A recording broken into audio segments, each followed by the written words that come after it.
série de estudos sobre lições do Êxodo. Hoje vamos refletir sobre saudade do cativeiro. E um estudo no mínimo interessante que vale a pena demais. Temos falado que as lições do povo de Deus no Êxodo até chegar à Terra Prometida tem tantas lições para nós hoje que vale a pena tomar nota. Hoje em especial, saudade do cativeiro. Será que alguém teria saudade da escravidão, da opressão, dos maus tratos, da violência e de outras coisas? Bem, o livro de Êxodo nos traz vários textos sobre esse momento. Parece que o povo de Deus, em determinado momento, teve saudade do sofrimento.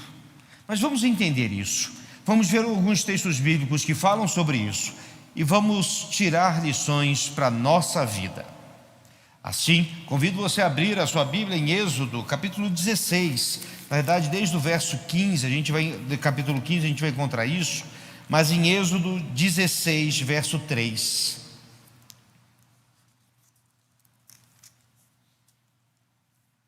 Diz assim a palavra de Deus, Êxodo 16, verso 3.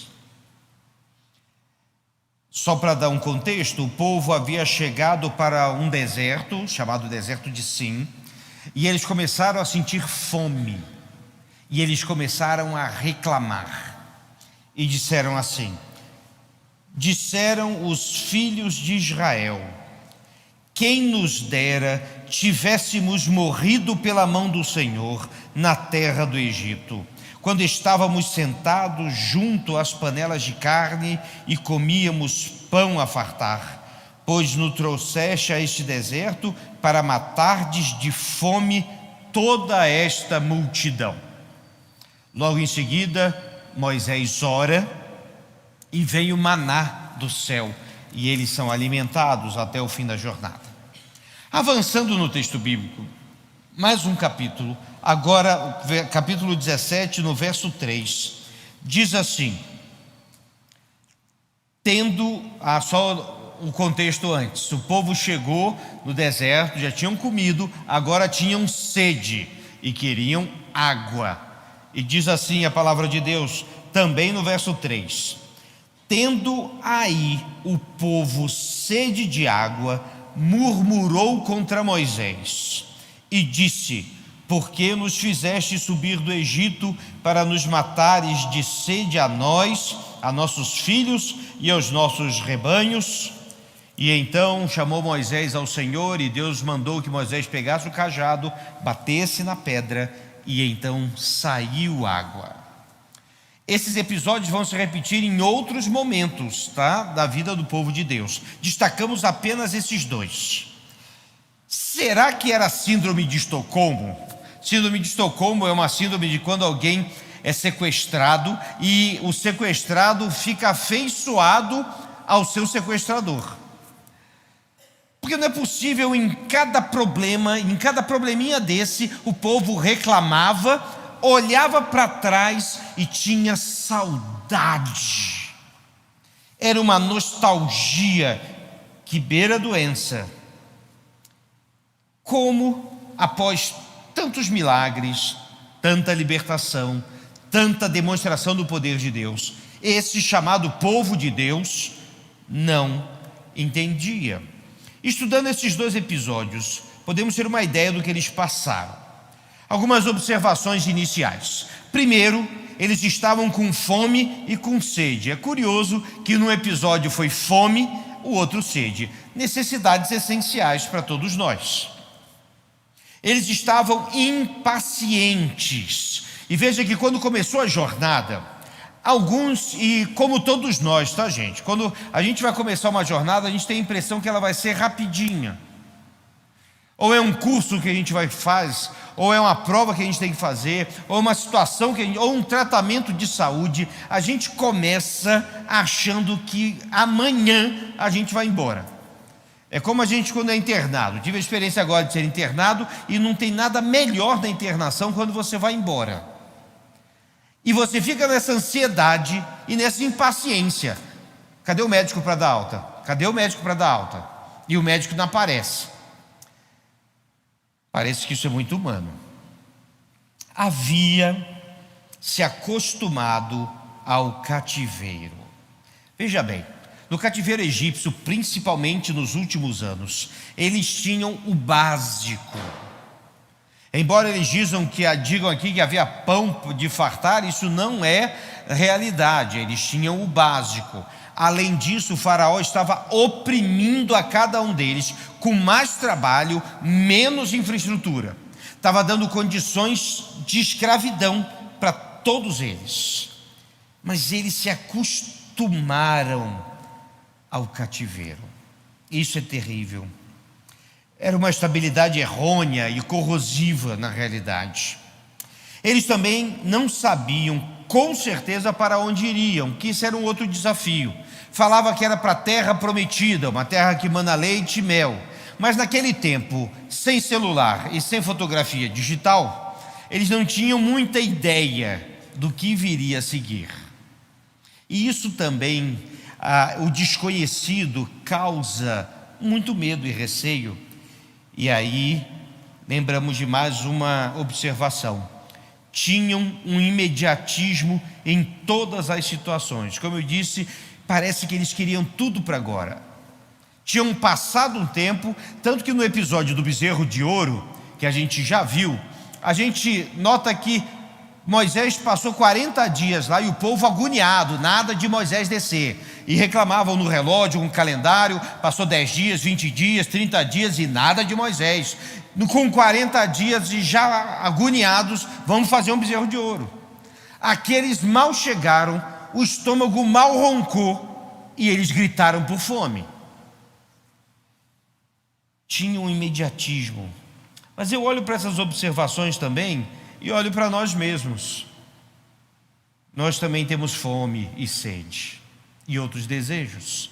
Nós também muitas vezes somos impacientes, somos imediatistas, muitas vezes nos acostumamos com o erro e com o pecado. Diante disso, eu listei aqui 5 lições, em forma de perguntas, que nos vão ajudar a entender o texto e aplicar para nossas vidas. A primeira delas é: o quanto você está acostumado ao pecado. O quanto você está acostumado ao pecado. Era tudo muito ruim no Egito, mas aquele ruim parecia bom. Atenção, a gente está se acostumando ao erro, à opressão e ao mal. Na realidade, a gente vê tanta coisa ruim acontecendo ao mesmo tempo, que hoje eu nem sei mais o que é escândalo. Antigamente a gente sabia de uma coisa e se espantava. Hoje está virando normal em várias áreas da vida, em várias situações. Mas aí eu pergunto para você diretamente: o quanto que você está acostumado ao pecado? É costume com o erro, com a opressão. Nunca se acostume com a opressão e com o pecado.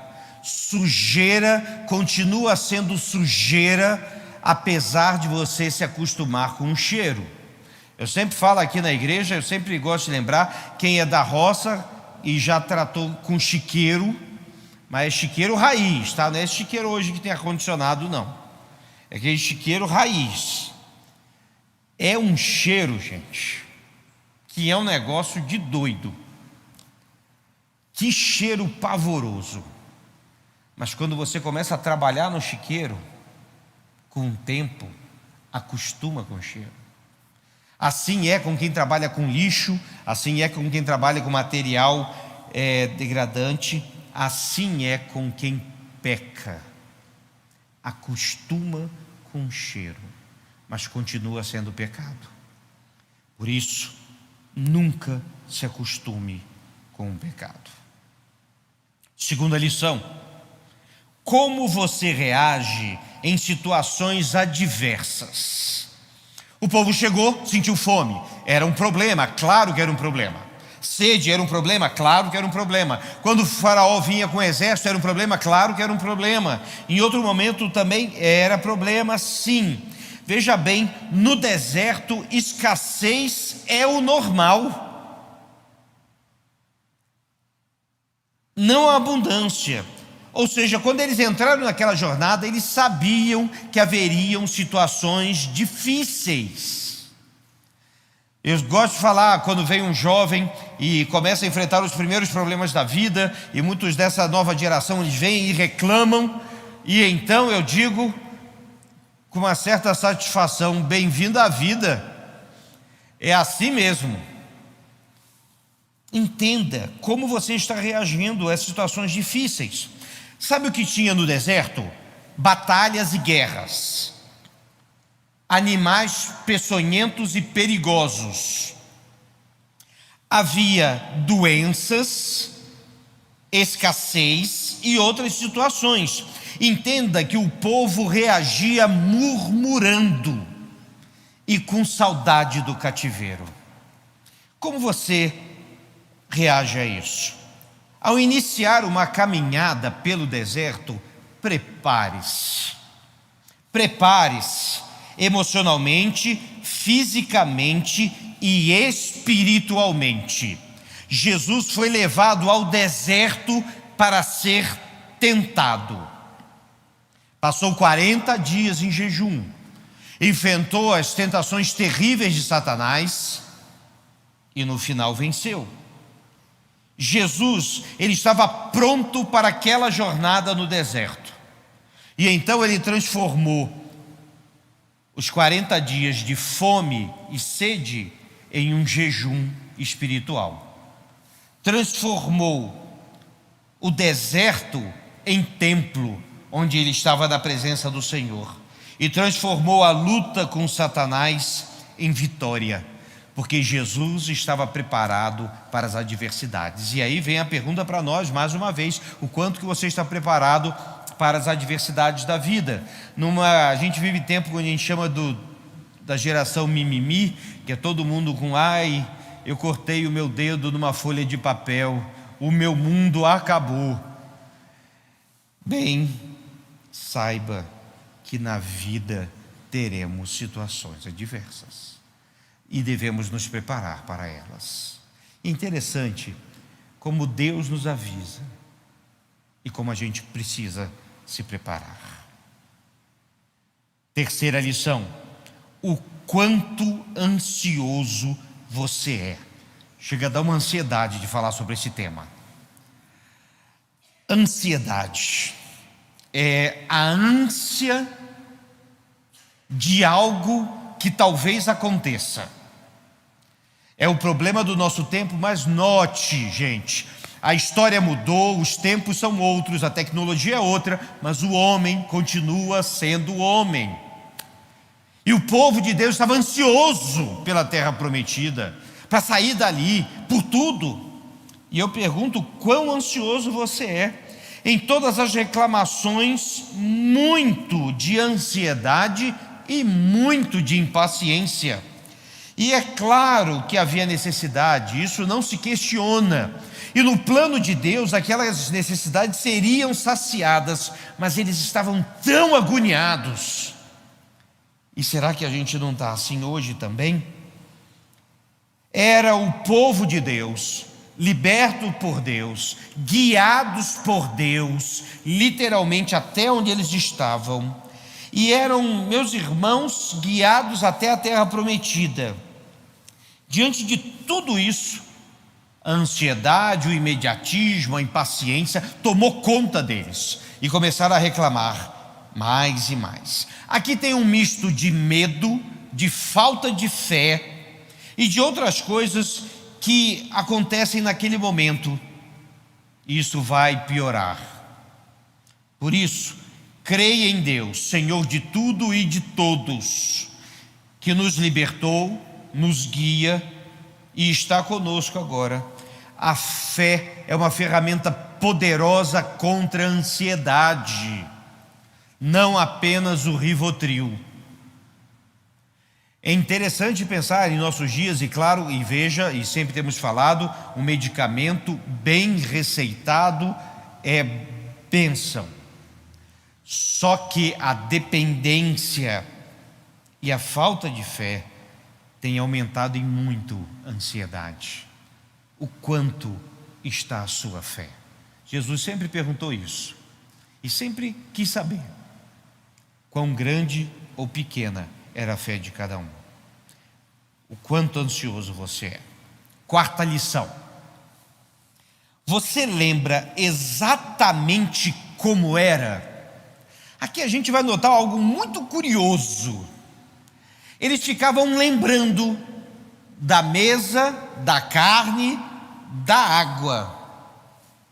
A impressão é que eles esqueceram do sofrimento, da dor, do chicote, da violência e da escassez de muitas coisas, e do próprio sentido da religião. E aí volta, meus irmãos, uma coisa interessante: parece que eles só lembraram de uma coisa e esqueceram das outras, e ficaram lembrando do passado, como se o passado fosse bom, e não era, não foi. E às vezes a gente vive isso. E olha o que Eclesiastes capítulo 7 verso 10 diz: jamais digas, porque foram os dias passados melhores do que estes, pois não é sábio perguntar assim. Isso é fato. Isso vale para o dia de hoje. É claro que às vezes a gente tem uma certa nostalgia com o que aconteceu, com o passado, como era. Era assim, era assado. Vai viver no passado, vai? Vai vivendo até onde para ter um telefone, poucas pessoas tinham telefone, e a gente tinha que caminhar muito. Vai viver no passado que para a gente ir para um lado para o outro precisava andar de cavalo ou a pé. Vai viver no passado e diz assim: os impostos eram menores. Pergunta para os seus avós. Tinha imposto também, tinha situações difíceis. Vai no passado ter uma apendicite. Vai no passado precisar fazer uma cirurgia, que já eram feitas.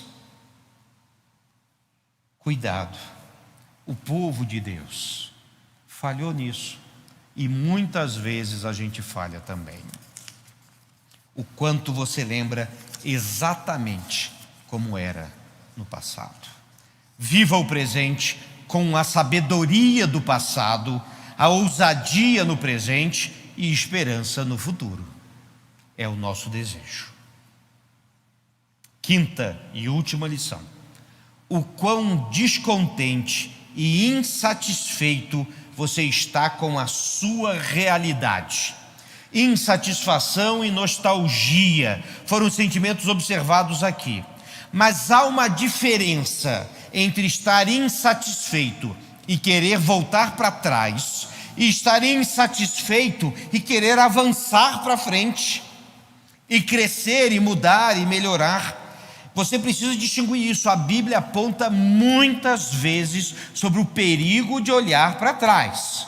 Lembre-se da mulher de Ló, lembre-se de Jesus falando sobre o preço do discipulado. Ninguém que tenha posto a mão no arado e olha para trás está apto para o serviço. Só que o povo de Deus aqui estava insatisfeito e queria voltar para trás, dando uma ré na vida, quando a insatisfação deve nos fazer buscar ao Senhor e andar para frente. E quando vamos analisar esses casos, eles têm alguns pontos em comum da reação que deve ser de um crente diante de um problema. Como foi resolvido? Primeira coisa, a oração. Sempre depois de uma murmuração tem a seguinte palavra: e Moisés foi ao Senhor, e Moisés falou com Deus, e Moisés ouviu a Deus. Ou seja, a oração. Esse momento do culto de quarta-feira, meus irmãos, ele é essencial. A gente tem que começar a parar para orar. Às vezes a gente tem que parar de fazer planejamentos e questionamentos, afastar os bancos, nos ajoelhar e orar. É preciso orar, porque só saiu água, não porque Moisés bateu na pedra, mas porque ele orou. Não veio maná do céu, não porque eles ficaram balançando árvores, mas porque Moisés orou e o povo orou. A segunda coisa em comum é obediência à vontade de Deus. Moisés em tudo obedecia ao Senhor, e ele estava bem dentro da vontade de Deus. Não adianta você estar bem longe da vontade de Deus e querer ser abençoado. Fé em Deus, que é o Senhor de todas as coisas. Só chove pão do céu com fé, e só dá o próximo passo com fé, e a gente precisa crer. Deus é o Senhor de todas as coisas, e Ele sabe o que você está passando, o que você precisa e o que você necessita.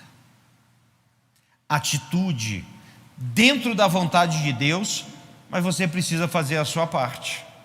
Quando o maná caiu do céu, o povo teve que ir lá pegar, e ainda tinha algumas instruções claras, não podia deixar para o dia seguinte, havia todo um cuidado e havia tudo que tinha que ser feito.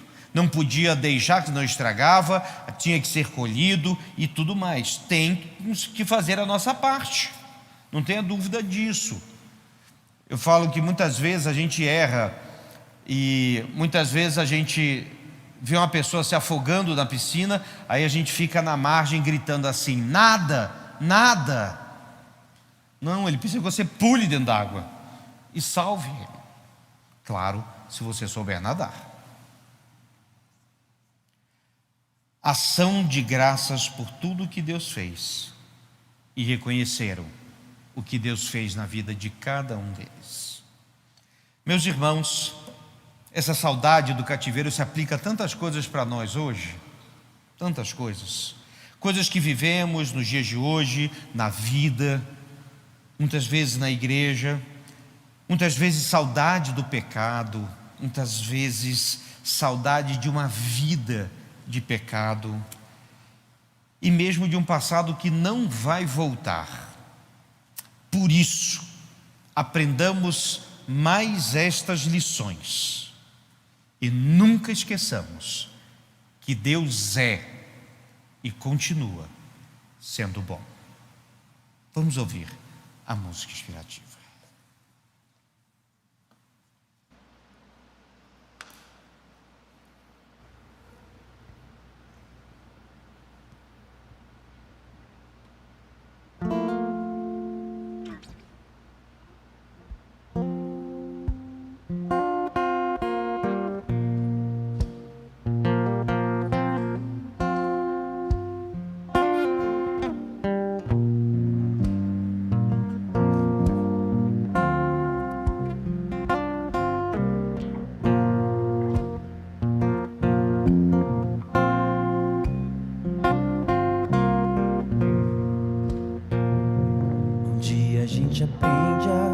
Eu acho que eu errei. Então eu vou voltar aqui.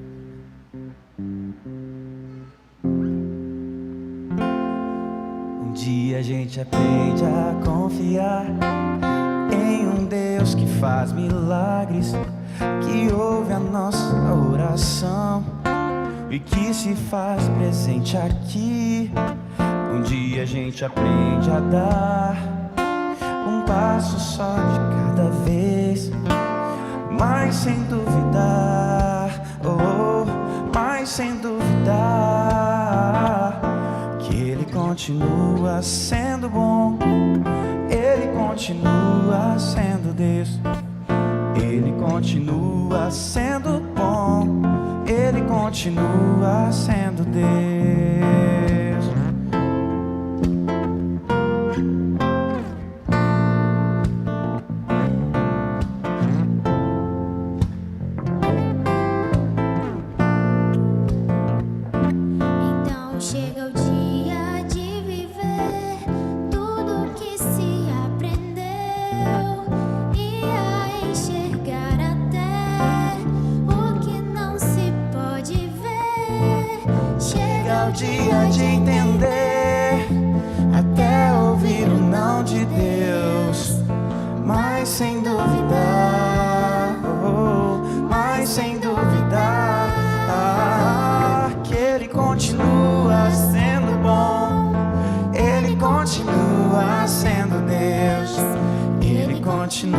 continua sendo bom. Ele continua. Ele continua sendo bom. Ele continua sendo Deus. Ele continua sendo bom. Ele continua sendo Deus.